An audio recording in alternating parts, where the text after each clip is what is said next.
Transitioning from tracking macros consistently to intuitive eating can be extremely intimidating when you're first thinking about it, right? You've had this full control for however many months, maybe it's 12 months, 24 months, maybe even longer, right? So thinking about changing the direction, stop using MyFitnessPal every day, oh my God, it can be so overwhelming. And girl, I get it. I tracked macros for, I kid you not, 6 years straight without a break. I don't even think I took a weekend off or a trip off at all during that time.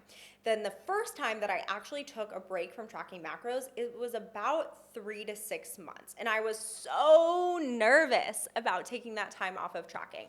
So here's how I did it, and here's how I still was able to maintain my physique during that time.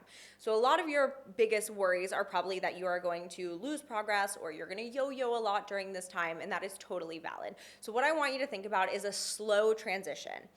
So what I recommend first is taking 2 days per week off of tracking and make one of those days not a weekend. Just a normal work day where you're probably still going to be planning a lot of your meals and meal prepping and having everything put together. So you still have the predictability of I'm eating a lot of the same meals, probably the same meals as you're eating when you are still tracking. You still have the same components, right? You're still thinking how I'm going to have a protein source and a carbohydrate source and a fat source and a micronutrient at every single meal.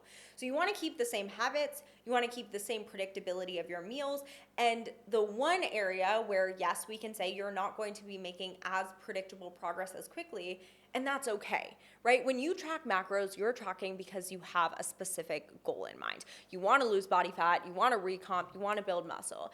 And yes, you can still do those things when you're not tracking macros, especially if you have the history of tracking and a really good awareness of what you're putting in your body, but it isn't going to be to the same timeline or predictability as when you are tracking, and that's okay. The time that I've spent probably over the last 11 years of tracking macros, 3 years now. Well, I'm tracking at the moment, but I spent a year prior not tracking, and then a couple years back not tracking. And now when I don't have a specific goal, like right now I'm actively trying to build muscle, so I want my body to be in a surplus very consistently. But if I'm not actively trying to work on a specific goal, I won't be tracking my intake every day. If you have a specific goal and you're hiring a coach, we are going to have you track macros so your progress is extremely predictable and we can make adjustments and we know what's working and what's not working. But if you're okay with living a healthy lifestyle, still focusing on having balanced meals, still making progress, of course, but not to the same predictability, this is a great way to show yourself that you can. And if you have been tracking, trust yourself. You know what foods are carbs, what foods are fat, what foods are protein. You know how to put the components of those meals together. It's all about learning how to trust yourself, and the easiest way is to ease out of it. So taking 2 days a week off of tracking and then 3 days a week and slowly easing out of it is the best way to learn to trust yourself. But I do find with clients who've tracked macros for 4 months, 6 months, 8 months at a time, they have so much more knowledge about macros and portion sizing than they give themselves credit for. And the biggest reason why I think someone might struggle with taking breaks from tracking is because of their relationship with food. And a lot of the times by tracking macros, a lot of our clients end up feeling so empowered by the knowledge around nutrition. And a lot of them want to keep tracking. And as long as you have a healthy relationship to tracking and you can take breaks here and there, like we have our clients take one untracked meal per week. And the reason why this bando is falling down. The reason why I actually am so, I really am determined to have my clients take an untracked meal every week is not just so that they can indulge, right? But it's so they can show themselves that they can have the moderation with indulging, that they can trust their body and know that they're not going to go overboard or fall off track or it's going to be this big, huge thing. But they can trust themselves and they can trust that they can come back to their plan and still make progress. So it's the same thing with transitioning out of tracking macros. You have to have that trust that you've spent the time and the energy and the effort to understand what works for your body, and you're going to be able to always come back to that, right? So it can be overwhelming from the jump. Take it slow. Start by just taking a couple days per week off of tracking. Stick to your normal meals. Focus on all the knowledge that you have already gained from tracking macros and know that that sticks with you. That knowledge doesn't go out the window. And that tracking macros will always be there. You know, if you're not happy with where your body is at, that is the beauty of the human body. We can always change it. That's the beauty of life and being a human. You can always make the changes that you want to make. You know, that tool is always going to be there. Coaching is always going to be there. The gym is always going to be there. That's why when you learn to build these habits as a lifestyle, you know that you're never really off track. Sometimes your track just changes pace. Sometimes you're going right and then you decide to swerve left, and then maybe you go straight and then diagonal, and that's okay. You're just on different paths at different times of your journey, and that's part of your journey. It's part of your timeline. And just like taking a break from macros, I mean, it's the same idea as if I have clients who maybe if they fall off over the weekend or if they're traveling, as long as you know your plan is there, your lifestyle is there, these habits are predictable and you can always come back to them. That is the most important thing for understanding you can trust yourself and you can trust your body. And that is what coaching is to me, is helping women feel empowered by fitness, empowered by their plan, and knowing that they can always come back to that. So trust yourself. You can do it.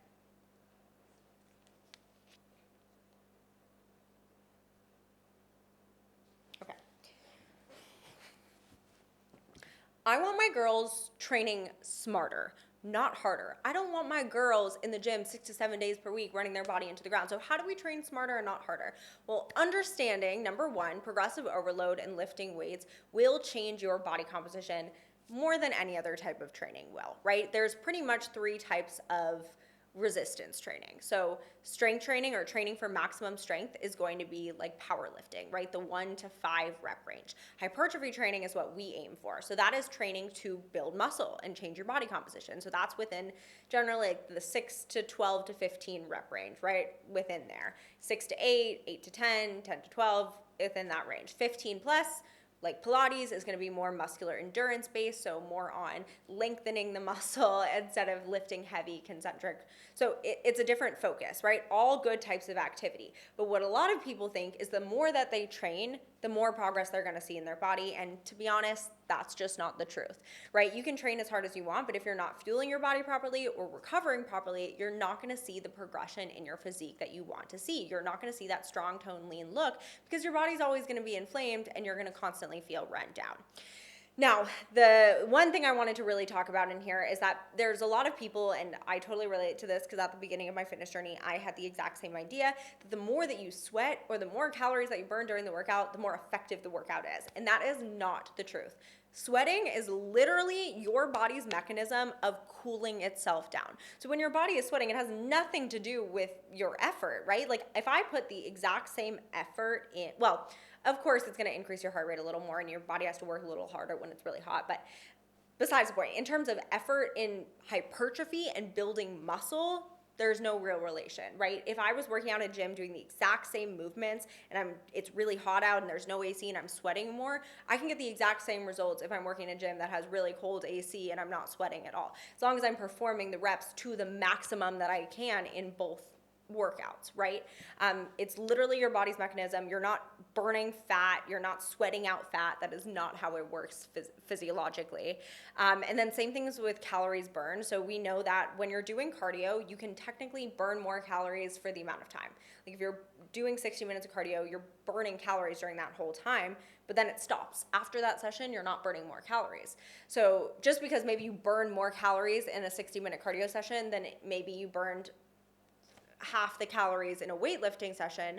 But the thing with weightlifting is your body is actively working on overtime the rest of the day to try to recover from that session. So you are going to burn more calories throughout the rest of the day, but you don't get that same instant gratification. So it's, again, working smarter and not working harder. And by taking the time to build muscle instead of just doing cardio, you're burning more calories naturally because muscle utilizes more calories and more energy than fat mass does, but in general. But the more muscle you have, the more calories you burn. So building more muscle can also aid you in your goals of becoming leaner and staying leaner and looking better as well. So it's really important to understand how your training affects your body and why we do the type of training that we do, which is why do we follow the same split for 4 weeks, 6 weeks, 8 weeks, 10 weeks, 12 weeks at a time and implement progressive overload. It's because we want the results that come from the progressive overload and the hypertrophy, which is why I have plenty of clients who train 3 days per week only, right?